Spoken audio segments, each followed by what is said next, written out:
Welcome to Real Vision, the Defiance weekly hebdomadal hopscotch through the hoops and hopes of modern money. Blazing their way onto your screens today alongside your never-knowingly linguistically lopsided host is Real Vision crypto producer Elaine Lee and the very own Cami from the block.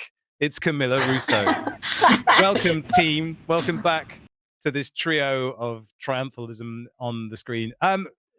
Well, look, the markets are telling us that things are they back? Cami, are we back? Maybe, Is it safe to say that? I don't want to jinx it. But yeah, I mean, things are pointing up. Bitcoin above 47,000. Well, you know, if you look kind of the past day, but like the trend is looking good. Is your friend. The trend is your friend. That's what they say. The trend is your friend. Yeah. And, you know, like Ethereum is up and, you know, everything is kind of looking better than it was. So I don't know, like you never want to say that the bear market is over and like what's happening with the bull market. Like all we can say is, okay, like there are different drivers and that may be fueling a further increase. So yeah, I think what's interesting is what's driving this market, which, you know, from the Ethereum front, there seems to be this optimism about the merge finally happening. And this has been, of course, a long time coming. We've been waiting for ETH 2.0 since basically Ethereum itself launched in 2015. But now, you know, things are coming together. There's a proof of stake chain that's been working for months now, and test chains are, you know, have already been put to work with the merge itself. So I believe it's estimated to actually happen in the coming months. So, you know, that's on the Ethereum side, and then on the Bitcoin side, there's Terra founder Do Kwon kind of saying that they want to buy 10 billion worth of Bitcoin. So I don't remember who tweeted this, but it's like nobody wants to sell to Do Kwon. Like if you know there's going to be this, like, you know, there's a buyer out there who can just like backstop the price. Maybe that's adding some sort of just you know, like floor to the current market. Yeah, that Do Kwon buying Bitcoin as a reserve is such a wild story, because so often in crypto you really don't know much. You have a kind of idea of things, but basically you don't really know. And here you've just got, I'm going to buy. That never happens. It's a situation I haven't seen in all the time I've been spending on crypto. There's always this speculation, but here you've got this rock solid certainty, and you're hearing that family offices and hedge funds are buying call options based on the knowledge that this single buyer, and let's be honest, that introduces an element of centralization, but it's a single buyer just coming into the market and saying, I'm buying. And you've also got Michael Saylor buying more and more Bitcoin. Elaine, how do you view this one? Wow, buying it all up. I just think, look, the merge, it sounds like it's buy the rumor, sell the news sort of situation, right? I don't think there's even an actual date that has been revealed. I don't think there's anything new. We don't actually we always knew that ETH 2.0 was definitely coming this year, spring summer sort of deal, but ETH 2.0 coming this year is not new, but FOMO is definitely kicking off. But this stuff is all very technical for me. So each time like a system upgrade comes my way, it's just never the explosion or the hype I anticipate after it's happened. But look, it's the back end stuff that's getting adjusted, right? All I want to know is, does it mean no more gas fees? I know Google Trends this week was just showing up people looking up ETH merge. So, you know, one of the biggest trends was ETH merge. I know it's going from proof of work to proof of stake. So what does that mean for ETH miners and all their hardware? Does this have to, you know, will this mean that they will find different coins to mine? And what will happen, and will they be joining other mining pools? So I think that's a really important space to watch. But from what I hear from leaders in the space, that they are really bullish about this upgrade. And the big $1 million question is how high it can go by the end of the year. And I'm hearing some people are saying 30s in the next 12 months. So I would love to hear from you guys. What do you think ETH would be by year end? Well, I'm going to lay some smack down. Yes. Because I need to push back on this. So first thing I need to push back on is ETH 2.0 is not what this is. ETH 2.0 was laid to rest at the end of last year. So what we have is a new kind of way of talking about this, which is not ETH 2.0. It's execution layer and consensus layer. And those two things make up Ethereum, not ETH 2.0. And the reason they've done that is because there was a lot of scam tokens that jumped up that have suddenly appeared saying this is the ETH 2.0 token. And it's also to accurately reflect what's going on here. The merge itself it's an instance where what used to be the POW chain merges with what is now the Beacon chain, which has been running for the last year, where it's been running on proof of stake, but no smart contracts. And they've been testing it out and making sure that it worked properly. People have also been able to stake on it. So it's been active as a proof of stake chain. People have been staking their ETH on there in various different ways, but securing the network and attracting enough collateral, enough validators to make that network work. What's going to happen now is that the proof of work chain, all of its history, all the transactions that have been there will merge with that Beacon chain so that it becomes then a shard of what will then be the sharded Ethereum network as it's meant to be. But that sharded network with 64 shards won't come into being for a lot later. So what we have here is basically the phases of Serenity. Serenity was the major update to the Ethereum blockchain. That kicked off at the end of 2020 with the launch of this Beacon chain. It's been very slowly being put together. I think the reason people are excited is because the merge is a very visual way of saying this is the moment that Ethereum, the network that we knew as proof of work, moves to proof of stake. There are some significant gains to be made by doing that, but it's also worth bearing in mind that there are not necessarily the gains that you think there would be. So the main one is this will be 99.94% more efficient and better for the environment. That's the big headline. And if you've heard all the criticisms about NFTs, it's about these are killing the baby seals, and the Ethereum network is inherently bad for the environment. That goes away with this. What it doesn't do away with is the price of transactions. Those will largely stay the same. All of that traffic has to be paid for in some way, and that doesn't go away just because it moves to proof of stake, sorry to say. What will happen when we move to a sharded network is that it should become a lot faster, like orders of magnitude a lot faster. Some of the other interesting things, there will be a dramatic reduction in the issuance of new Ethereum tokens. Absolutely massive. And we're also predicting that the supply will contract at around 1.8% per year, thanks to the burn. The issuance will plummet to just about 500,000 a year. It's around about 5.9 million at the moment. I don't have the exact stats in front of me, but that's kind of where it is. And then, basically at the moment, they need 16,384 validators in order to make the network secure enough to run. And they will have that adequately. Just bear in mind that you need 32 ETH to be a validator to activate the software. Does that help? I have a question. Go ahead. I mean, that is something that I can't really take to a dinner table to explain why I'm so bullish on ETH. But I want to know, I don't know. Okay, so what I'm hearing is, I need you to help me to navigate this a little bit. So I'm hearing I need to stake my ETH. So what's the top 3 tips you would give me if I wanted to stake my ETH? Like, is it getting an NFT, or like what's the best way of staking ETH? Because I feel like that's the way forward, right? Well, Go ahead, Cami. You know this as well. Yeah. Okay, so NFTs have nothing to do with staking ETH, but there are very kind of easy and straightforward ways of staking ETH. Like you can do it just through Coinbase.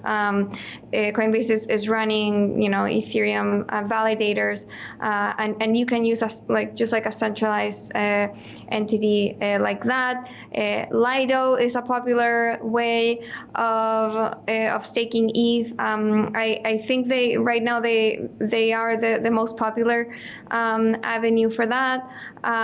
The good thing about providers like Lido and others is that you don't actually need 32 ETH. You can pool smaller amounts of ETH together with others to join a validator and earn kind of returns that are proportional to the ETH that you've staked. So you can go kind of the third-party supplier route, and there's a few of them, or you can go the more decentralized route and spin up your own Ethereum node, and you will kind of need 32 ETH to do that. And I guess the benefits of that is you potentially get higher returns because you don't need to pay a fee to any third-party provider. You help with decentralizing the Ethereum network, and I believe there are pretty kind of user-friendly ways of doing this. You don't need to be like a hacker or computer scientist to run an Ethereum validator. I think Rocket Pool is one of the providers that help you do this, and I know there's a couple of others. So, I guess if you want to just make it very easy, you can go through Lido or Coinbase, and then you stake your ETH, and you get staked ETH derivative, a token that represents your Ethereum deposits, and that can be then traded in the secondary market if you want liquidity. And because something to keep in mind is once you stake your ETH, you can't get it back until the Ethereum kind of proof of stake chain is live and withdrawals are activated, and that's kind of uncertain when that is. So that's something that's a risk. If something goes wrong, maybe you won't be able to get your Ethereum, your staked ETH back, but you do have these kind of derivatives that you get in exchange for staking your ETH, and those can be sold in the secondary market. So you are able to get some level of liquidity from that. Yeah, that's Lido. Lido is popular because of that very reason. They call it liquid staking. So you can basically, when you stake on a POS network, you're committed with those funds for a certain period of time, and that's usually an epoch. It might be 3 epochs, and that could be as much as 12 days that your funds are committed to staking. Particularly with delegated proof of stake, that's generally what happens. At the moment, there's only a one-way bridge to the beacon chain. So once you stake and you move your funds across, they ain't coming back until the merge happens. So that's why this Lido staked ETH product, which is returning 4% at the moment, has been so popular. Now, bear in mind that 4% is not the sexiest return in the world, but if you're long ETH anyway and you wouldn't sell your bag for the world, then this is a way of earning a bit of interest and also participating in the network. And I think it's understated sometimes how much it means to people just to have the option to participate. If you're bullish on Ethereum and the merge, that is probably one of the biggest reasons to be bullish, because at the moment it's incredibly restrictive for anyone to run a node. POW is incredibly labor intensive. It's expensive. You have to be where there's cheap electricity. It's not it's for a tiny minority of people. With staking, anybody can participate. And if you're looking at the option of participating in, for instance, Facebook, and we believe that Ethereum could be a network as valuable as that network, that's a big deal. And that's why you can be bullish. And I think really, honestly, you don't want the price of Ether to go up, because that will mean all the transactions become more expensive. You want it to stay the same and everyone to participate to get the reward out of the ETH network. Obviously, that's not going to happen. That's just a kind of utopian view on things. But when we talk about being bullish on Ethereum, I don't care about the price, to be honest with you. I care about the functionality, I care about the access, the participation, and really the optics of Ethereum as a network. It's greener. And we were looking at the White House office today saying they've issued a request for information seeking input on the energy and climate implications of digital assets. There is the merge itself is this big message saying we can reduce the carbon footprint of this network by almost 100%. That sends a big message to say, we are working hard to address some of the concerns that are brought up about, the impact of a blockchain network. That's a big deal. Maybe that makes it clearer. Any more That's questions, timely. Alone? No, I'm good, but definitely lots of homework to take away from that. So yeah, Euro staking, here I come.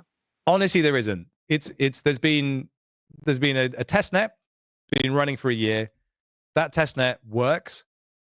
They've tested the merge itself, which is taking the existing chain, smashing it together with this new chain. That will be Ethereum from now on. That literally is all the merge is. There's a whole bunch of other technical stuff, but that is that's it. Yeah, I know, but I got to go off my own now in the wide world and just look at the programs that you're using and what you're staking on. This is all new. This is great. I have a lot of information. Again, one stop, Lido, 4%, liquid staking. Liquid staking is just the sexiest thing ever. Anyway, moving on to another thing, which is the sexiest thing ever, an EU vote on AML. Shall I take this one up? I wouldn't call that sexy, but go for it, Robin. That's irony. So yes, so the EU in all their wisdom is voting on revised regulations targeting crypto transfers, and we've heard about FATFA and the travel rule in the past. Basically, it's asking digital asset service providers, or VASPs as they're known, to report on who's receiving funds and who's sending funds. And the reporting requirements are quite burdensome, but the EU is voting on a rule that would require exchanges to provide AML and KYC not only on someone who's using the exchange, but the unhosted wallet to which you are sending funds to from the exchange. So let's say I want to send my mum some ETH and it goes above €1,000. I have to give the exchange my mum's address and details to prove that she's a real human. Yeah. That's what the EU is voting on this very day. And it's obviously completely impossible. So this is all about unhosted wallets. If you have a MetaMask wallet, we shouldn't really say MetaMask wallet, but a MetaMask enabled wallet, or any wallet really on any network, and you're sending more than €1,000, which, if you've had a good week selling NFTs or flogging JPEGs, then, you want to cash out. I'm afraid if you're cashing out to somebody else, you're going to have to report on them, which is ludicrous, because it's basically effectively forcing individual citizens to police their friends and to spy on them and to give them up. And there's just so many strange and horrible implications to that. So we hope that this will be shot down and given more time to be nuanced properly. But it just shows you the environment that we're in, that these things are happening. And if they're implemented and there are fines and everything attached to them, then exchanges will be forced to dramatically change the way they're doing things. And I think we all know that the choke point, the real sort of danger point, is off-ramping. So I'm curious, Cami, if you can see some longer-term effects if this were to go through.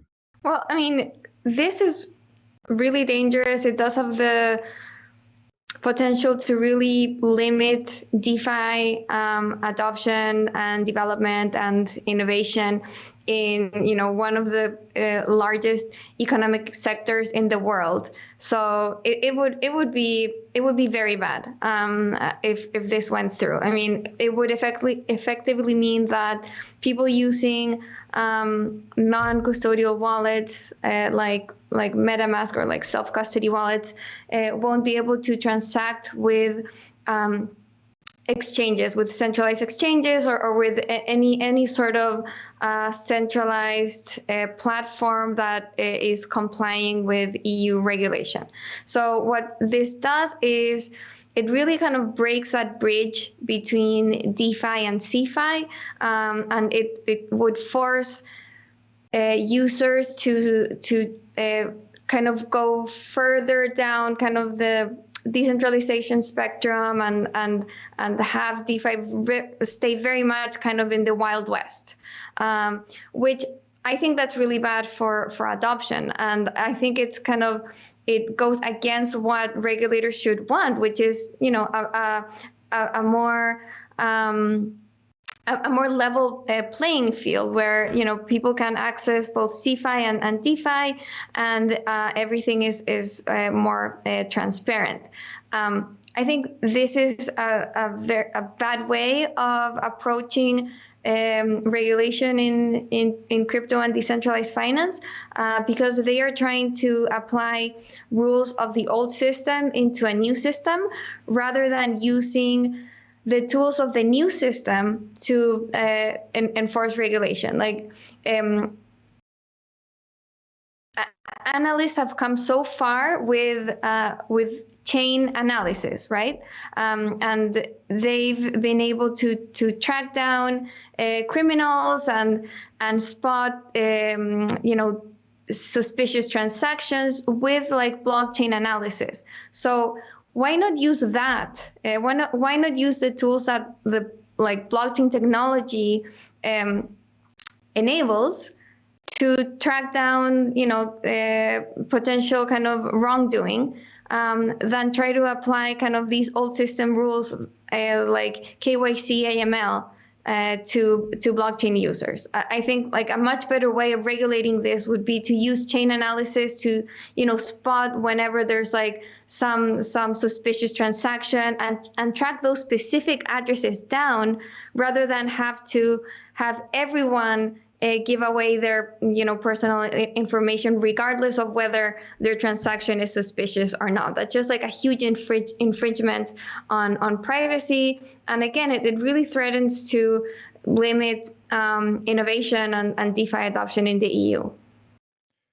They claim that the measures are designed to ensure crypto assets from potentially dodgy sources do not enter the regulated financial system. But as you rightly said, there's so many instances recently where wrongdoers have been tracked down and caught and prosecuted because the forensic accountant wizards understand how this works and understand how to track the money.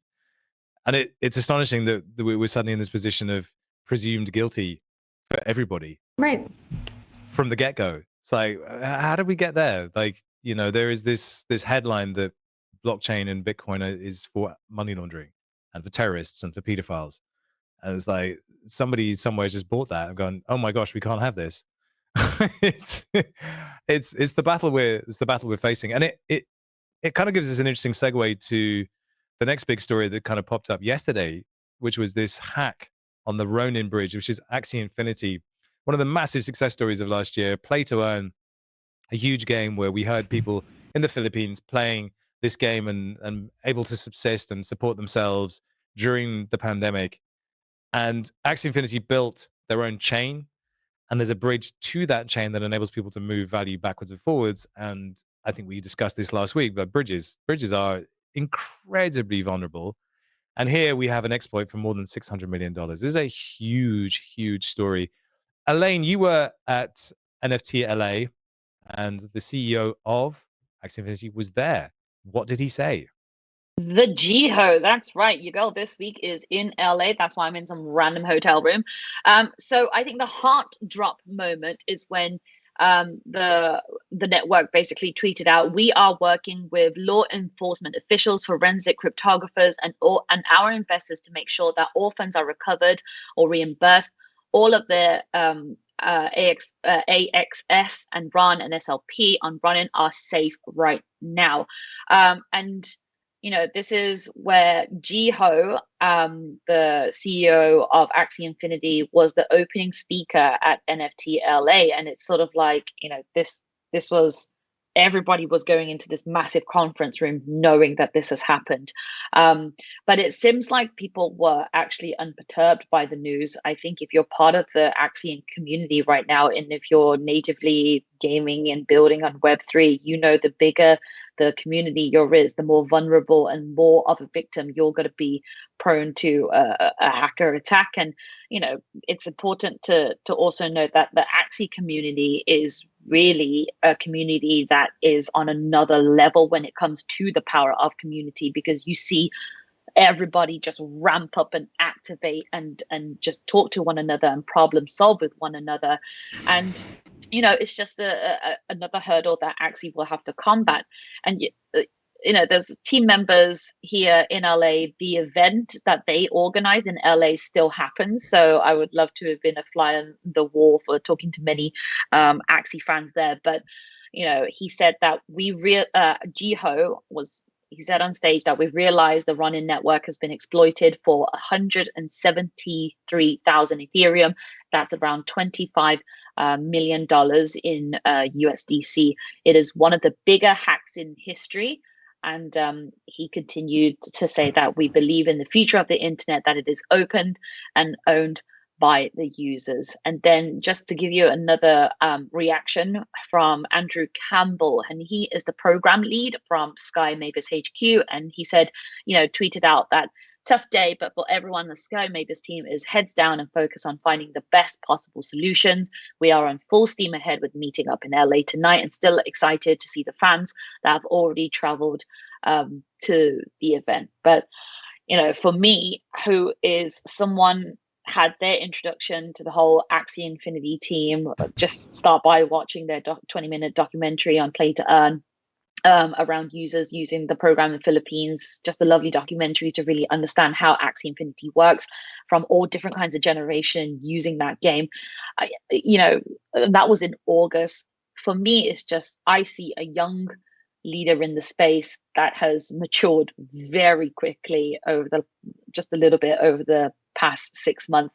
So I think, you know, what's important now is just how the leaders and the communities are going to overcome it. And of course, I hope that people will eventually get their, you know, their stuff back. And I just think that communities that are constantly building right now must put security at the forefront as they grow, whether it's user experience or how they're, you know, building on tech at the back end. I just think security has to come hand in hand in that as they grow. So, you know, if anyone is watching this show, I'd love to hear your story. So drop it in your comments. That's my thought on Axie. Cami, there was some strange things about this one. Did anything that kind of jumped out at you as like, that's a bit strange? Bit strange. Yes. Yeah, for sure. I mean, look, yeah, like this is a really like interesting project. Like we've reported a lot on the Defiant about how, you know, this has helped supplement income for the Philippines and other emerging countries. But, you know, like they grew up fast. They were holding, you know, hundreds of millions of dollars in user funds. And so, you know, that comes with a lot of responsibility. And so a few things that were interesting or, you know, notable about this hack is, first, this happened a week ago. And it was, you know, it was discovered 6 days after it had actually happened.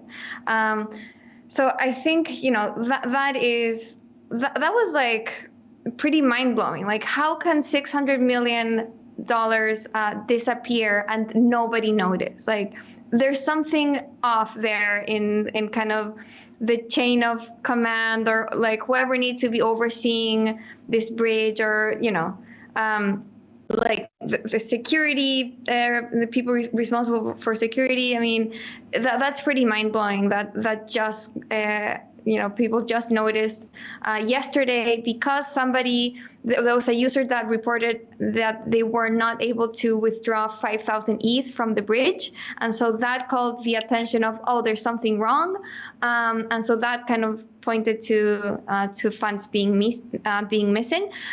So that's one curious thing. And the other one is just the reason why this happened, and it's because this Ronin bridge was secured by a multi-sig wallet. So these types of wallets require a minimum number of signers to sign a transaction before anyone is able to make any specific transaction or withdrawal or act with the wallet. And so this multi-sig required 5 out of 9 signers, and the hacker was able to gain control of those 5 wallet participants. So it was able to gain control of 4 Sky Mavis how do you call it, signers, I guess, multi-sig signers, and 1 validator from the Axie DAO itself. So that's kind of the danger of these multi-sig controlled bridges and chains, is that they are very centralized. You only require to gain control of a few number of validators, and funds are at risk. And so that's pretty scary, and that just also calls into question other similarly controlled and centralized bridges. There's been kind of questions on how Polygon is being secured, and others as well. So that's something that users should be aware of whenever they are trusting their funds on a bridge or a chain. Just make sure to know how many people are securing that bridge. This is not like Ethereum or Bitcoin, where there's thousands and thousands of nodes, and it's very hard to corrupt that system and to gain control of 51% of the Ethereum network. In this case, you only require 5 people, 5 validators, 5 accounts, and that's it. And they were able to steal $600 million from that bridge. So right now, Sky Mavis, the Axie team, they say they're in talks with regulators, with law enforcers to control the situation. I believe that users are not able to withdraw or deposit funds to the Ronin network, so everything is a bit frozen at the moment, and it's unclear kind of what the outcome of this will be. In other cases, hackers have returned the funds or have returned part of the funds, and then kind of the team treasury has been able to compensate the rest, and so users have been able to walk out unscathed. Unclear if that's going to be the case here. And yes, community is very strong and important and so on, but we shouldn't just brush off what this means for users. People will potentially lose money here, and that's important, and that's something to kind of think about. And there's it kind of just highlights how quickly the space has grown, and how the teams in control of these funds really need to kind of ramp up security and be responsible for their user funds. Yeah, I completely agree with you, Camilla. This is idiotic, it's unnecessary, and it's negligent, to be honest with you. You can't have that much value just secured in this haphazard way. The fact that they didn't even spot it for 6 days, it's absurd. And we should give them shit for that. We should give them shit for that. There's a lot of questions about Axie Infinity that need asking. The whole play to earn model is complicated. There's basically tantamount to slavery with these yield guilds that are coming along exploiting work. It's tough, and I fully respect what they've managed to accomplish, but man, come on, this is ridiculous. That is a huge amount of money, and it just walked out the door. And what's so surprising about it is this it's okay. We'll reimburse you. It's like, no, the optics around this space are that it's just kind of free money raining from the skies. This does nothing to rectify that. They've got to do better. They've got to do better. Interesting enough, there was another hack earlier this week from what looks like a teenager on a protocol called Casio, but they were drained for $52 million. And it was a decentralized exchange called Saber that was encouraging users to deposit funds into this stablecoin mechanism. And it got hacked. And they said, no, we don't have the money. We can't pay you back. And that was a real stink. So we actually covered that earlier in the week. And it just kind of reminded me that like money is money. It's real. It's real. And I think it's, when Jump Crypto bailed out the wormhole, it set a dangerous precedent that there'll be money somewhere. Maybe it's the ApeCoin drop. Maybe they'll just kind of dig into, they'll do an edge. Oh God, it's grim sometimes looking at all of that. Yeah. But that's where we are. Elaine, I'm curious, how is NFT LA? Is it fun out there? Do you get a sense that NFTs are still vibrant and buzzing, or is there kind of like some reality checks going on? Look, we've got to the first quarter of this year thinking, another project, and it just feels a bit stale. But look, just being here on the ground, there is queues and queues of people just lining up to get into this event, and it's great. You see people, dressed up as their NFT picture or what have you. Miami NFT next week is just going to happen back to back. So there are people who want to come to these things, and we are here this week. I am here this week. Yesterday, I spoke to the CEO of Rarible, who was this really impressive 27-year-old, like math musician genius, and it's just like, I've been building Rarible for 2.5 years, and he is one of the major sponsors at the event. But it was just great to get the man of the hour in the corner and really ask about him. How did you manage to build one of the top 5 NFT marketplaces? And it was just interesting to hear that what I didn't know was Rarible had not only Ethereum that you can buy your pieces with. There's I think it was Tezos and Polygon. So that was a really nice, interesting conversation. But it basically, it's a full 4-day event at the LA Convention Center right here at downtown Los Angeles. It's great to see the Crypto.com Center, obviously, and just I've been speaking to artists who are looking for builders, or builders looking to find their users. But people here are serious about NFTs. One of these tickets is $1,000 a pop, and VIP tickets go for not done yet. And VIP tickets go for 6,000. Okay, What? And then and then so basically, what the thing is, it's these NFT. Look, people need in real life human events to find the next. Robin, get back here. So it's about advancement of NFTs. What's the next level? What's the next level of utility? Look, I'm halfway through this mad event, but Mark Cuban has taken the stage. Steve Aoki tomorrow, I think, or today, I can't remember. Andrew Yang is the closing speech. And what I'm learning is that here, look, give me 1 more minute. What I'm learning is that projects that don't have it, projects that don't have a huge following are actually making actionable changes with NFTs. So, for example, lots of money from Pizza DAO. They only have a couple of $1,000, but they are sending out pizzas in all over the world, across the Antarctic, apparently, in Korea, to Africa. Mind blowing. And then you've got another project that I found really interesting, talking about miners that we touched upon, is Blockchain Miners Club, with over 20,000 followers. And they essentially function like a DAO. They have managed to rack up 129 Bitcoin miners. That's not a short change when you get these machines validating Bitcoin transactions. So I think just listening to core community members, it's been great down here. Elaine, you said everything. You had all the words there. Cami, speak. Say something.